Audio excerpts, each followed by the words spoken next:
ఇప్పుడేం తొందరపడే పని లేదని చెప్పి కేసీఆర్ గారు చెప్పిన మాట ప్రకారమే ఇప్పటి వరకు హామీల విషయంలో మేము ఇంకేం నిలదీయటం ప్రారంభించలే ప్రభుత్వాన్ని. కానీ ఈ ప్రభుత్వం కొత్తగా సృష్టించిన సమస్యలు, ప్రజల్ని పెడుతున్న ఇబ్బందులు, ప్రభుత్వ నిర్ణయాల వల్ల, అధికారుల అత్యుత్సాహం వల్ల, పోలీసులకు మీరిస్తున్న డైరెక్షన్ల వల్ల, వాటి తప్పుల వల్ల జరుగుతున్న ఇబ్బందుల్ని ప్రజల దృష్టికి తీసుకురావాలని చెప్పి బీఆర్ఎస్ పార్టీగా మేము ప్రయత్నం చేస్తున్నాం. ప్రధానంగా హైడ్రా పేరు మీద ప్రజల ఇల్లు కూల్చింది కావచ్చు, మూసి ధనదాహంతో ఇతరులకు భూదాహాన్ని తీర్చడం కొరకు రేవంత్ రెడ్డి ప్రభుత్వం చేసిన ప్రయత్నం, ప్రజల్ని ఇబ్బందులు పెట్టడానికి ప్రయత్నం,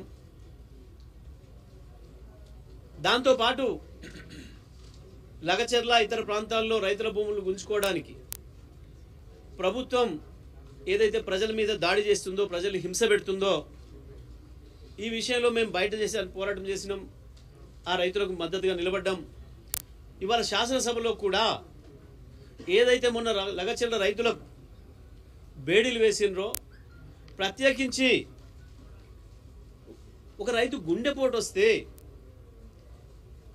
స్వయంగా ప్రభుత్వ ఆసుపత్రి హైదరాబాద్కు తీసుకువెళ్ళండి అని చెప్పి, ఇంకా మంచి వైద్యం అవసరం ఉంది అని చెప్పి రికమెండ్ చేస్తే ఏకంగా బేడీలే వేసి తీసుకొని వస్తున్న సందర్భం. తన గుండె నొప్పితోని నడవడమే కష్టమైన పేషెంట్కు బేడీలు వేసిన ప్రభుత్వం. ఒకవైపు ముఖ్యమంత్రి గారేమో జైపూర్లోనో ఉదయపూర్లోనో విహారయాత్రలు చేస్తున్నాడు, ఇంకొక వైపు ఇక్కడ ఆయన పోలీసులేమో ఆయన ఇచ్చిన ఆదేశాల మేరకు లగచర్ల రైతులకు బేడీలు వేసి ఆసుపత్రిలో తీసుకుపోయే పరిస్థితిలో ఉంది. ఇది ఇవాళ ఈ రాష్ట్ర ముఖ్యమంత్రి, ఈ రాష్ట్ర ప్రభుత్వం చేస్తున్న పని. రైతులకు బేడీలు, ముఖ్యమంత్రులు, మంత్రులు విహారయాత్రలు, ఇది ఇవాళ జరుగుతుంది ఈ రాష్ట్రంలో. మేము ఇవాళ ఈ సమస్య యొక్క ప్రాధాన్యతను దృష్టిలో పెట్టుకొని ప్రభుత్వం దృష్టి తీసుకుపోవాలని, అది చర్చ చేయాలని చెప్పి మేము ఇవాళ శాసనసభలో వాయిదా తీర్మానం అడిగితే ప్రభుత్వం పారిపోయింది. ఆ చర్చను తీసుకోవడం ఇష్టం లేక, జరిగిన వాస్తవాలను వినడం ఇష్టం లేక ఈ ప్రభుత్వం పారిపోయింది. మీరు శాసనసభలో మందబలం ఉందని, స్పీకర్ గారు మీ చేతిలో ఉన్నాడని శాసనసభ నుంచి పారిపోయినా ప్రజాక్షేత్రం నుంచి పారిపోలేరు మీరు. మేము స్పీకర్ గారికి పదే పదే విజ్ఞప్తి చేసినాం, మీరు స్పీకర్గా కూర్చున్నప్పుడు మీరు కాంగ్రెస్ పక్ష నాయకుడిని, కాంగ్రెస్ శాసనసభ్యుని అనే విషయం మర్చిపోవాలి. ఇది ఎక్కడైనా ఉన్నదే, ప్రపంచంలో, భారతదేశంలో, అన్ని రాష్ట్రాల్లో ప్రతి చోట ఉన్నదే. ఒకసారి మీరు స్పీకర్ అయిన తర్వాత కాంగ్రెస్ పార్టీ పక్షపాత వైఖరి చేయడం, ప్రభుత్వ పక్షపాత వైఖరిలో ఉండడం సరైనది కాదు. కనీసం క్వశ్చన్ అవర్లో కూడా మా సభ్యులు అడిగితే, మా సీనియర్ సభ్యులు అడిగితేనేమో సమయం ఇవ్వమంటే అందులో మీ పేరు లేదు, ఇవ్వము అని మాట్లాడటం. అదే ప్రభుత్వ పక్షం వైపు నుంచి పేరు లేని వాళ్లకు కేవలం సబ్జెక్టు లేకుండా బూతులు మాట్లాడే వాళ్ళకు కూడా అవకాశాలు ఇచ్చే పరిస్థితి. మా ప్రశ్నలు వచ్చే సమయానికి వాయిదా వేయటం. మేము చాలా స్పష్టంగా చెప్తా ఉన్నాం, స్పీకర్ గారు ప్రభుత్వంలో భాగం కాకూడదు. లగచర్ల విషయం మీద ఎట్టి పరిస్థితులలో కూడా మా పోరాటం కొనసాగుతుంది. లగచర్లనే కాదు, అది రామన్నపేట కావచ్చు, అది దిలావర్పూర్ కావచ్చు, అది ఇంకొకటి కావచ్చు.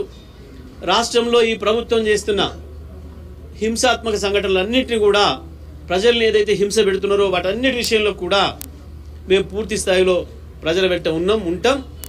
మీరు ప్రజలు పెడుతున్న హింసను మేము అడ్డుకుంటాం, మేము హింసపడడానికని సిద్ధంగా ఉన్నాం తప్ప మీతోని ప్రజలకు ఇబ్బంది కాకుండా వాళ్ళని కాపాడడంలో ప్రధాన ప్రతిపక్షంగా మేము ఎప్పటికి కూడా ముందే ఉంటాం. ఇవాళ ఒక్కరోజు తప్పించుకున్నా మళ్ళీ మళ్ళీ మళ్ళీ మళ్ళీ ఆ సమస్యను ప్రజల దృష్టికి ప్రభుత్వం మెడలు వంచేదానికి కావాల్సిన పద్ధతుల్లో మా పోరాటం కొనసాగుతుంది. ఇచ్చిన హామీలు ఒకటి నెరవేర్చింది లేదు, ఒకవైపు కొనుగోలు సోయి లేదు, ఉత్తనే నోటికి వచ్చిన లెక్కలు ఎవరికి దోషం తిరిగి వాడు మాట్లాడుతున్నాడు. మేము ప్రభుత్వాన్ని డిమాండ్ చేసినాం, ఇప్పటి వరకు రైతుల నుంచి మీరు సేకరించిన ధాన్యం ఎంత అని. సేకరించిన ధాన్యం లెక్క తెలియదట కానీ 1,53,00,000 టన్నులు పడుతుంది అని చెప్తున్నారు. ఎక్కడి నుంచి వచ్చిందో తెలియదు, ఏ కాకి చెప్పిందో ఈ లెక్క ఎవరికి కూడా తెలియదు. కాకుల లెక్కలు మాట్లాడుతున్నారు. మేం ఒకటే మాట చెప్తున్నాం, ఈ ప్రభుత్వం పిరికి పందలాగా పారిపోతుంది శాసనసభ నుంచి. ప్రజల సమస్య ఏది తక్షణ సమస్య వచ్చినా దాని నుంచి తప్పించుకోవడం కొరకు రకరకాల పద్ధతుల్లో మమ్మల్ని అణచివేసే ప్రయత్నం చేస్తుంది. అయినా మేము ఎట్టి పరిస్థితుల్లో వదిలేది లేదు. ఆ లగచర గిరిజన రైతుల తరఫున మా పోరాటం కొనసాగిస్తూనే ఉంటాం. ఎట్టి